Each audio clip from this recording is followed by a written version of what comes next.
Hello students, कैसे हैं आप सब।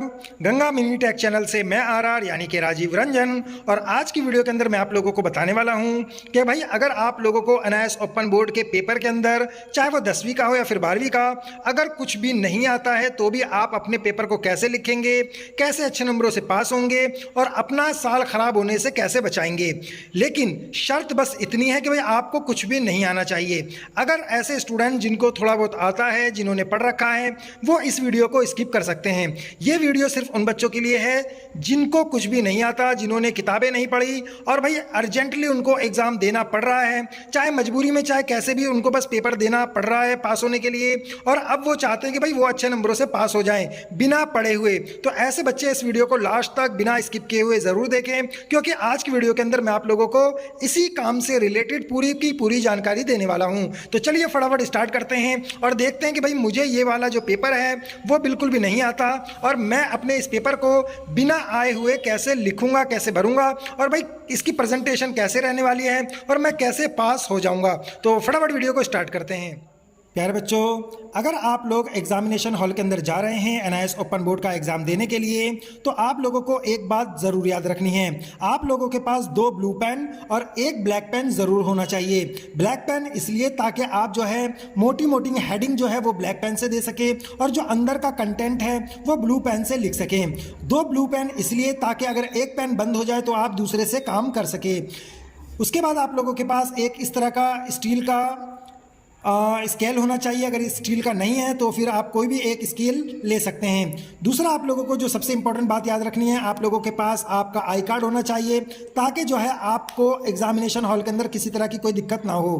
तो आपको जो है स्केल लेना है, 2 पेन लेने हैं और आपके पास आपका आई कार्ड होना चाहिए। और सबसे इंपॉर्टेंट बात, आप लोगों के पास एक वॉच होनी चाहिए यानी कि घड़ी होनी चाहिए ताकि आप अपना पेपर टाइम पर स्टार्ट कर सके और टाइम पर ही फिनिश कर सके, क्योंकि टाइम की जो है वहाँ पर बहुत ज़्यादा शॉर्टेज हो जाती है और लास्ट में 1-2 क्वेश्चन तो छूट ही जाते हैं। और अब आइए मैं आप लोगों को बताता हूँ कि आपको करना क्या है। ये आप लोगों की आंसर शीट है और सबसे पहले आप लोगों को करना यह है कि इस स्केल की मदद से राइट हैंड साइड और लेफ्ट हैंड साइड दोनों साइड में आप लोगों को 1 इंच या फिर आधे इंच का यहाँ पर जो है गैप करते हुए ऐसे इस तरीके से एक लाइन खींच लेनी है। यहाँ पर आप देखेंगे इतनी लाइन तो आपकी कवर हो गई है। यहाँ पर आपको बस करना क्या है कि प्रश्न लिखना है। ये इस तरीके से देखिए, प्रश्न लिखा आपने और उसके बाद यहाँ उत्तर स्टार्ट कर देना है। करा क्या मैंने, आप लगा यहाँ पर मैंने प्रश्न नहीं लिखा, लेकिन यहाँ पर मैंने एक लाइन छोड़ी है और एक लाइन छोड़कर मैंने आंसर लिखना यहाँ से मुझे स्टार्ट करना है। अब आंसर तो मुझे आता नहीं है, उसके बारे में मैं आपको भी बताऊंगा, बट मैंने अभी आपको क्या सिखाया कि आपको एक लाइन जो है यहाँ से छोड़ देनी है, इतना आपको स्केल से मार्क कर लेना है। उसी तरीके से आपको राइट हैंड साइड पर भी स्केल की मदद से एग्जाम स्टार्ट होने से पहले क्या करना है कि एक इस तरीके से अंडरलाइन खींच लेनी है ताकि थोड़ा सा हिस्सा इधर से कवर हो जाए, थोड़ा सा इधर से कवर हो जाए।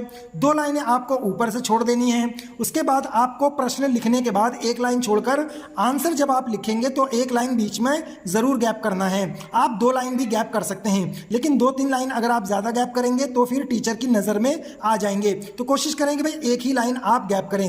अब आंसर आपको आता नहीं है तो करना क्या है, आपके सामने ये क्वेश्चन पेपर है, मान लेते हैं हिंदी का 10वीं क्लास का ये पेपर है। अगर आप लोगों के पास 12th क्लास का पेपर है तो भी कोई दिक्कत वाली बात नहीं है, मैं आप लोगों को उसके लिए भी बता देता हूं। जैसे ये देखिए, ये 12वीं क्लास के बच्चों का पेपर है सोशियोलॉजी का और ये हिंदी का पेपर है 10वीं क्लास के बच्चों का। बात एक ही है, आपके पास एक क्वेश्चन पेपर होना चाहिए। आपको करना क्या है कि भाई अगर आप लोगों को 15 से 20 मिनट जो स्टडी करने के लिए जो टाइम मिलता है उसके अंदर करना यह है कि पूरे क्वेश्चन पेपर को अच्छे से पढ़ लेना है।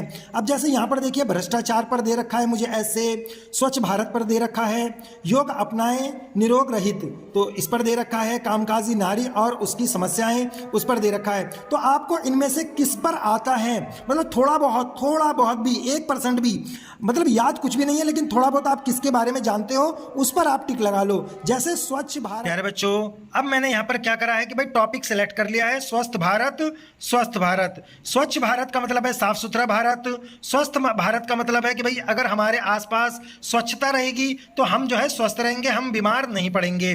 तो इसकी मदद से अब हम क्या कर सकते हैं, 5-6 लाइनें तो आराम से लिख सकते हैं, क्योंकि आप सभी जानते हैं कि नरेंद्र मोदी प्रधानमंत्री जो हैं उन्होंने स्वस्थ भारत और स्वच्छ भारत पर बहुत सारे अभियान चलाए और उन्होंने जो है इसी के अंतर्गत जो है घर घर शौचालय बनाने का भी काम करवाया है। तो इसके टॉपिक के ऊपर आप जो है 5-6 लाइनें लिख सकते हैं। अब आपको भाई आता तो बहुत कम है, जानते भी इसके बारे में बहुत कम है, तो पूरी की पूरी शीट आप कैसे भरेंगे? जानकारी बहुत कम है लेकिन भरना पूरा शीट है ताकि आप लोगों को पूरे 10 मार्क्स मिल जाएं।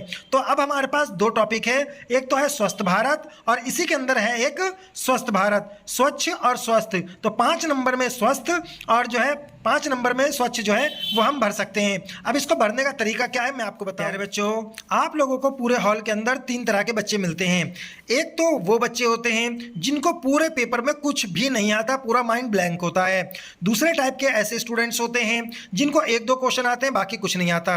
और तीसरे टाइप के स्टूडेंट्स वो होते हैं जिन्हें पूरा पेपर आता है, बस 1-2 क्वेश्चन नहीं आता।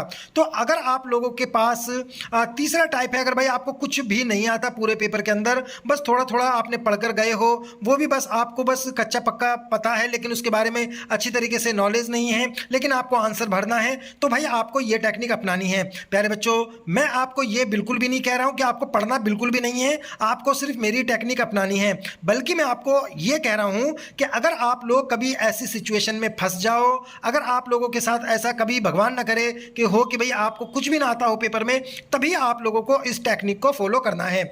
आपको पेपर के अंदर जो है खुद पर कॉन्फिडेंस रखना है, अच्छी थिंकिंग रखनी है और मास्टरमाइंड टेक्निक के साथ आपको अपना पेपर देना है। अगर आपके पास अच्छी टेक्निक नहीं है, पेपर को सॉल्व करने का जो है आपको हुनर नहीं पता, अगर आपकी थिंकिंग अच्छी नहीं है, आपको खुद पर भरोसा नहीं है, तो आप जो है कुछ भी नहीं लिख पाएंगे। तो आपको अपने पर भरोसा रखना है कि अगर आपने कुछ भी लिख दिया तो वो सही है। इस तरह का कॉन्फिडेंस आपको अपने पास रखना है। तो अब आपको करना क्या है कि भाई आंसर शीट ले लेनी है और अब यहाँ पर मैंने जैसा कि आपको बताया क्वेश्चन पेपर मेरे सामने है और मुझे क्वेश्चन सॉल्व करना है खावाला स्वच्छ भारत और स्वस्थ भारत। तो यहाँ पर आपको मोटी मोटी हेडलाइन डाल देनी है। जैसे मैं यहाँ पर आंसर स्टार्ट कर रहा हूँ तो आंसर मैंने यहाँ से स्टार्ट किया, इस तरीके से देख पाएंगे मैंने एक हेडिंग डाल ली स्वच्छ भारत, ठीक है। उसके बाद आपको करना क्या है कि जब भी आप आंसर देंगे तो आपको पैराग्राफ के अंदर आंसर नहीं देना है, क्योंकि अगर आप पैराग्राफ के अंदर आंसर देंगे तो फिर आपको बहुत ज़्यादा लिखना पड़ेगा और आप पूरा पेपर नहीं भर पाएंगे। तो ऐसी कंडीशन में आपको करना यह है कि आपको आंसर जो है इस तरीके से पॉइंट में देना है और पॉइंट में आंसर देने के लिए आपको इधर से एक लाइन कम से कम 2 इंच तक आपको छोड़ देना है और उसके बाद यहाँ पर पॉइंट 1 डालना है और उसके बाद यहां पर आपको उसको सॉल्व करना है। जैसे टॉपिक दे रखा है स्वच्छ भारत, तो आपको क्या करना है, स्वच्छ भारत के अंतर्गत हमें अपने आसपास साफ सफाई का ध्यान रखना होगा। तो ये आपका एक पॉइंट हो गया। उसके बाद आपको बीच में एक लाइन छोड़नी है और दूसरा पॉइंट, यहां पर पेन थोड़ा रुक के चल रहा है, आपको दूसरा पॉइंट डालना है और फिर लिखना है स्वच्छ भारत से हमारे आसपास गंदगी कम फैलती है। तीसरा पॉइंट फिर आप लिखेंगे एक लाइन छोड़कर स्वच्छ भारत के अंतर्गत बीमारियों से रहा जा सकता है दूर। यानी कि देखिए पॉइंट में लिख रहा हूं मैं, किसी भी तरह का कोई पैराग्राफ नहीं लिख रहा, ठीक है ना। और ये देखिए स्वच्छ भारत के अंतर्गत हमें अपने आस पड़ोस तथा समाज को स्वस्थ रखने की जिम्मेदारी। तो ये आपका फिर देखिए चौथा पॉइंट। इस तरीके से अगर आप मोटे मोटे, भाई दिमाग पे जोर बिल्कुल भी नहीं लगाना और आपको जो है इस तरीके से यूज़ करना है। फिर उसके बाद 5वां पॉइंट कहते हैं पॉलीथीन तथा अन्य सामानों का जो है कम उपयोग। जैसे हम कई बार करते क्या है कि भाई सब्जी वगैरह ले गए तो थैली वगैरह का यूज़ कर लेते हैं, अननेसेसरी वगैरह गंदगी वगैरह फैलाने लग जाते हैं, तो इस तरह का लिख देना है। उसके बाद देखिए ये आपका अगला पॉइंट यहाँ हो जाएगा। उसके बाद आपके दिमाग में जो भी इससे रिलेटेड पॉइंट्स याद आ रहे हैं आप लिख दीजिए। अब देखिए ये इसी तरीके से आपको लास्ट में करना क्या है कि यहाँ पर इस तरीके से ऐसे लिखना है PTO। ऐसे क्या होगा, नीचे की 3-4 लाइनें भर जाएंगी, पॉइंट्स में आपने लिखा तो ये आपके 4 5 6 लाइनें भर जाएंगी। ऊपर से आपका जो आपने क्वेश्चन के लिए आपने 2-3 लाइनें छोड़ दी, उसके बाद आपने 1 लाइन छोड़ दिया, और ये आपका स्वच्छ भारत पर आपने 5 लाइनें भी अगर आपने लिख दी, मतलब 5 पॉइंट भी लिख दिए, तो भैया 5 पॉइंट के 5 मार्क्स मिल जाएंगे। उसी तरीके से आप क्या करेंगे, नेक्स्ट पेज पलटेंगे। प्यारे बच्चों, इसी प्रकार से मेरा दूसरा टॉपिक क्या था, स्वस्थ भारत। स्वस्थ भारत यानी कि यहाँ पर आप देख पाएंगे स्वच्छ भारत पे मैंने अभी आपको 5 पॉइंट लिख के दिखाए। अब क्या है स्वस्थ भारत। स्वस्थ भारत के अंदर आप कौन कौन से पॉइंट लिख सकते हैं। पहला पॉइंट आप यहाँ पर डाल सकते हैं, मतलब पहली लाइन आप छोड़ देंगे ताकि पेज थोड़ा सा भर जाए आपका। इसके तहत सफाई को महत्व दिया गया, तो ये आपका पहला पॉइंट हो जाएगा, इसके तहत सफाई को महत्व दिया गया। फिर 1 लाइन छोड़ देनी है। फिर दूसरा दिमाग पे जोर डालो कि भाई स्वस्थ भारत से आप क्या क्या हो सकता है, तो इस अभियान को मिशन क्लीन के नाम से भी जाना गया, तो ये आपका दूसरा पॉइंट हो जाएगा। देखिए कितने आराम से इसके पॉइंट बन रहे हैं, है ना। स्वस्थ भारत गांधी जी का सपना था, ये भी आप लिख सकते हैं, स्वस्थ भारत गांधी जी का सपना था। उसके बाद चौथा पॉइंट क्या लिख सकते हैं, इसे प्रधानमंत्री नरेंद्र मोदी जी ने आगे बढ़ाया, ये देखिए। 5वां पॉइंट क्या लिख सकते हैं, गांधी जी के इस सपने को पूरा करने के लिए गांधी जी के सपने को पूरा करने के लिए मोदी जी का यह मिशन लागू किया गया। देखिए कितने आराम से ये सारे पॉइंट्स बन जाएंगे, आपको कुछ भी दिमाग पे जोर नहीं डालना, आपकी ज़िंदगी से रिलेटेड जो आपके पॉइंट्स हैं आपको वो लिख देना है। 1-2 पॉइंट्स तो आपके क्लास के टीचर भी बता देंगे। देखिए कितनी आराम से यहाँ तक आधा पेज मैंने भर दिया है, तो अब बच गया आपका आधा पेज। अब उसको कैसे भरेंगे, तो आपको बड़े बड़े अक्षरों में यहाँ पर लिखना है निष्कर्ष।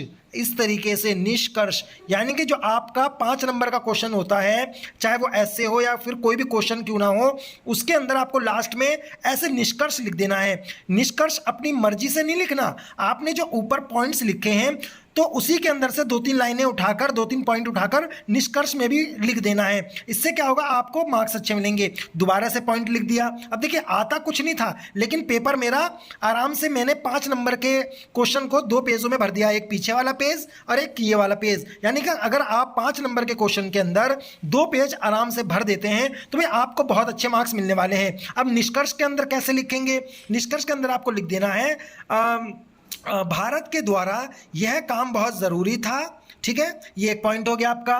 दूसरा क्या लिखेंगे, क्योंकि जितनी गंदगी देश में रहती है उतनी ही बीमारियां उत्पन्न होती हैं। ठीक है, ये आप लिख सकते हैं। उसके बाद क्या होगा, इसलिए इस कदम को उठाया जाना ज़रूरी था और स्वस्थ भारत अभियान मिशन को चलाया जाना था। तो ये 2-3 पॉइंट आप यहाँ पर लिख सकते हैं, पूरा पेज भर जाएगा और लास्ट में आपको वही दोबारा से PTO लिख देना है। तो भाई आपको करना क्या है, मैंने आपको बताया कि आपको स्मार्ट राइटिंग लिखनी है, आपको इस तरीके से पॉइंट में आंसर लिखने हैं। और सबसे इंपॉर्टेंट बात आपको जो है करना क्या है कि पेपर पीछे से स्टार्ट करना है, क्योंकि पीछे क्या है नंबर ज़्यादा होते हैं। अगर आप 5-5, 10-10 नंबर के 2-3 क्वेश्चन भी सॉल्व कर लोगे तो भाई आपको कोई भी फेल नहीं कर सकता। तो जो आपको एक्स्ट्रा मार्क्स दिए जाते हैं उसमें आपको पहले अंडरलाइन कर लेना है कि आपको सबसे पहले कौन सा क्वेश्चन थोड़ा बहुत आता है। अगर ये 16 नंबर क्वेश्चन के अंदर अगर आपको थोड़ा बहुत भी कुछ पता है तो आप यहाँ पर लिख दें 1, यानी कि सबसे पहले आपको ये क्वेश्चन सॉल्व करना है। उसके बाद देखो, सड़क पर बढ़ती हिंसा के विरोध में अपने विचार व्यक्त करें। सड़क पर हिंसा क्या होता है। हाँ, याद आया, सड़क पर हिंसा होता है जैसे किसी के साथ मारपीट हो गई, किसी पे छीना झपटी कर ली, किसी का मोबाइल चोरी कर लिया, किसी को गाली गलौज। तो भाई ऐसे आपको याद करना है कि क्या होती है हिंसा। इस तरीके से अगर आप याद करेंगे तो आपको कुछ ना कुछ याद जरूर आएगा। और जब थोड़ा बहुत याद आ जाए तो आपको ऐसे गोला घुमाना है और 2 नंबर लिख देना है, क्योंकि पहले मैं ये सॉल्व करूंगा फिर ये सॉल्व करूंगा, ये मुझे आता नहीं है। और ये इस तरीके से फिर दूसरा मैं पेज पलटूंगा क्वेश्चन पेपर का और उसके बाद मैं सेलेक्ट करूंगा मुझे कौन सा क्वेश्चन सॉल्व करना है। ऐसे जब आप पेपर को सॉल्व करते हुए आपको आधा 1 घंटा हो जाएगा तो आपको अच्छा फील होने लगेगा कि यार मुझे तो कुछ आता भी नहीं था और मैंने 10-12 पेज भर भी दिए, 2-3 क्वेश्चन भी कर लिए। अब मैं जो है किसी से पूछकर, टीचर से पूछकर या फिर क्वेश्चन को ही इस पेपर पर उतार दो, लेकिन आपको पेपर जब आप भर देंगे तो आपके अंदर कॉन्फिडेंस आना शुरू हो जाएगा। प्यारे बच्चों, बस यही तरीके थे कि आप जो है अपने पेपर को अच्छे से भर सकते हैं। आपको बस दो तीन बातें जो सबसे मेन है वो ये याद रखनी है कि आपको स्केल लेके जाना है, इधर से कुछ लाइनें छोड़नी है, इधर से कुछ लाइनें छोड़नी है, और ऐसा आपको हर पेज पर करना है। यहाँ पर भी आपको एक लाइन खींचनी है, यहाँ भी आपको एक लाइन खींचनी है, दूसरी शीट पर भी लाइन खींचनी है, पॉइंट में आंसर लिखना है, कॉन्फिडेंस बनाकर रखना है, हॉपलेस होना नहीं है, मास्टरमाइंड टेक्निक से आपको पेपर सॉल्व करना है। और अगर आपके टीचर्स अच्छे हैं, अगर आपकी वो हेल्प कर सकते हैं, एक दो पॉइंट आपको वो बता सकते हैं, तो आप उनकी भी सहायता ले सकते हैं। प्यारे बच्चों, उम्मीद करता हूं कि भाई आप लोगों को मेरे द्वारा बताए गए सारे पॉइंट्स अच्छे से समझ में आए होंगे।